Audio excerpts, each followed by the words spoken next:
Hey, how you doing? Happy Friday to you. I got a little story for you.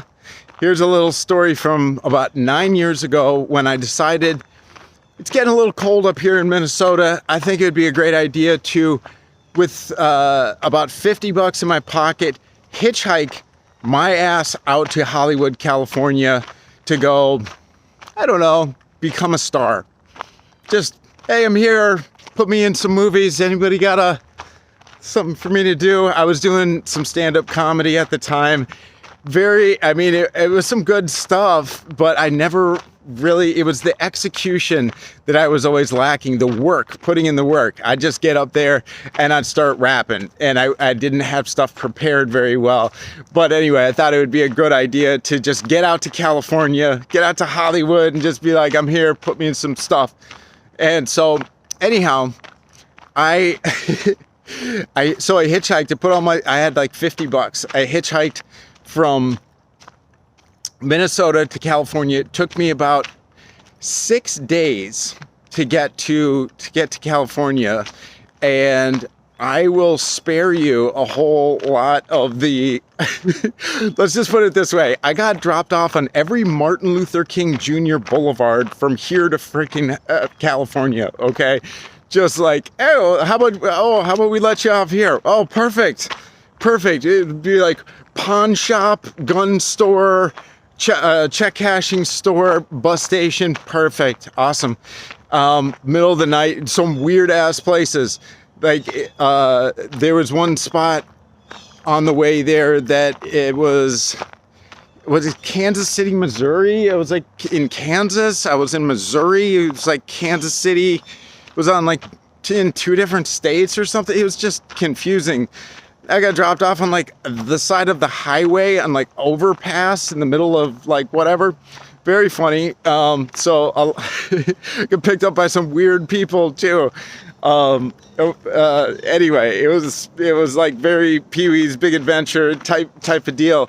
But so I got out to California. It took me about 6 days to get out to California, but I actually only got rides to basically was it Tucson, Arizona, and I basically walked the rest of the way through.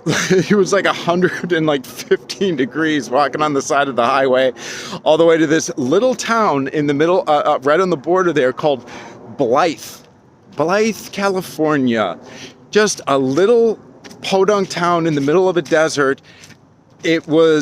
But it had so many stinking homeless people, and it was funny because it also had these signs that say don't pick up any hitchhikers because they probably just got released from prison, because it was like a prison real close by. So that was the end of the line. It took me 9 days to get out of Blythe, California, but I finally made my way to Hollywood. I was out there for 4 months. I pretty much lost my mind. I relapsed, or I started taking meth while I was on that little journey, and wow, it it had its high points. There was some fun parts to it for sure. There had to have been, but it was tough, man. I mean, like on the street type. Like no lifelines to anybody, don't know anybody out there. And the people I did know, I did get a little bit of a leg up. Thank you, Christian Bacchiero. I hope I pronounced that correctly. Put me up for a couple weeks, but I was a maniac out there. I was literally climbing the trees on Sunset Boulevard on Hollywood Boulevard, in Hollywood. I don't know. Just doing the most out there. But I made my way out to Venice Beach, California. Venice Beach, which is the craziest beach in the world. I haven't been to every beach in the world, but it's crazy. And right on the boardwalk there's all these street performers and whatever doing their thing. Tons of homeless people out there. I had no idea. Totally different world out there. So at one point in time, there was this individual. There's this chick that was in a really bad way. She was super hungry. She wasn't very verbal. It's like some mental health issues. And I was sitting there, and there's tons of people from all around the world that come through there, tourists and whatnot, to check out the beach. So many like TV shows and commercials and stuff are filmed right on the beach there. And so a very, very crazy mixture, but there's tons of homeless people out there, and people get sick of people asking them for a cigarette, or asking them, well, you get a cigarette, you got $1, you get a cigarette, So people like would put like earbuds in, even if I don't even think we're half the time listening to anything, just so they could pretend to not see you. So anyhow, there's this chick, and I'm asking people for money, which I typically did not do, just so I could get her some food. I'm like, listen, this chick is in bad shape. You got $1 to get this chick some food or whatever. And so I did that for a little bit, and I got so disgusted after attempting to do that for a little while that I just said, you know what? Because I was like, I couldn't get $1 out of anybody to get this chick a slice of pizza. She was in pretty bad shape. So I just said, you know what? Who wants to slap me in the face for $1? Just $1. Slap me in the face as hard as you want. You want to slap me in the face for $1? So anyway, it came out to be that I found my niche out in life, and it came out to be a little something like this. I had a lot of takers. So it ended up, I could charge a little bit more because it was an in-demand service, because out in California, unlike Minnesota, where you ask someone for something and your ratio if for yeses versus nos is quite a bit higher out here, but they're not so much. So it was like this. Somebody would be walking by, I'd be on the beach, on the little boardwalk, and I'd make eye contact. I'd be like, hey there, sir. You look like a man who'd like to slap me in my face. Just $5 today. You can make it a hard one. Make it sting like mace. Slap me in my face. Put me in my place. Get it on tape. Impress your friends back home. Be like a gladiator back in Rome. $5 make me holler. I'm a $5 memento that you're never going to want to let go. And boy, I made $65 my first hour doing that. And boy, did my face hurt, because out there, they won't pay $1 to help a homeless guy get a meal, but for $5, they'll slap the shit out you.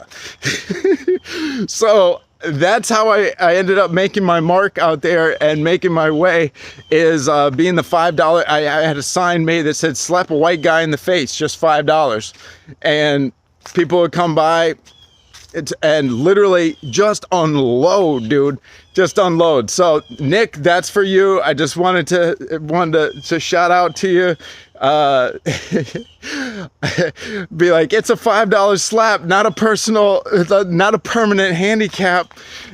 Because some people, they try to take your head off, but I'd actually have to go alternate day by day, because like the next day my face was all swollen. So I'd be like, okay, it's either a left-hander or a right-handed bitch slap today. But you know what sucked worse than getting slapped in the face repeatedly was being hungry. And not having any money for other things too. So anyway, love you guys. 4 years sober now, 4 years, like a month and a half. I was sitting in somebody's apartment, don't ask why or whatever, but literally somebody was smoking meth right in front of me. Not even interested, because I've got the clarity and the freedom, and it's so glorious to have been through all of this just totally terrible things, and to be captive to addiction and to just feeling like crap all the time, except for if I was ever high. But to be literally see it in front of my face and go, you know what? I am not fucking interested. You know how fucking awesome that is? So precious. So fucking precious. Because, I mean, it was a scourge, absolute scourge in my life. But now I've got the the peace in my soul that I don't have that monkey just like crawling on me 24/7 is such an incredible place to be, especially after having having this scourge in my life for so long. And now to literally be able to be like, hey, okay, if I pick this up, then what am I going to do tomorrow? I feel like shit tomorrow. If I don't have it tomorrow, then I'll have to do it tomorrow. Then I'll have to do it the next day, and and so on and so forth. To be able to actually like think about it and look at the bigger term, longer term kind of ramifications of my actions these days. Look at the bigger picture. When in doubt, zoom out and see like what is going to happen next, because it's so easy sometimes just to be like, oh, it's just a piece of cake. Oh, it's just a this, it's just a that. No big deal. But these things, they add up, and they have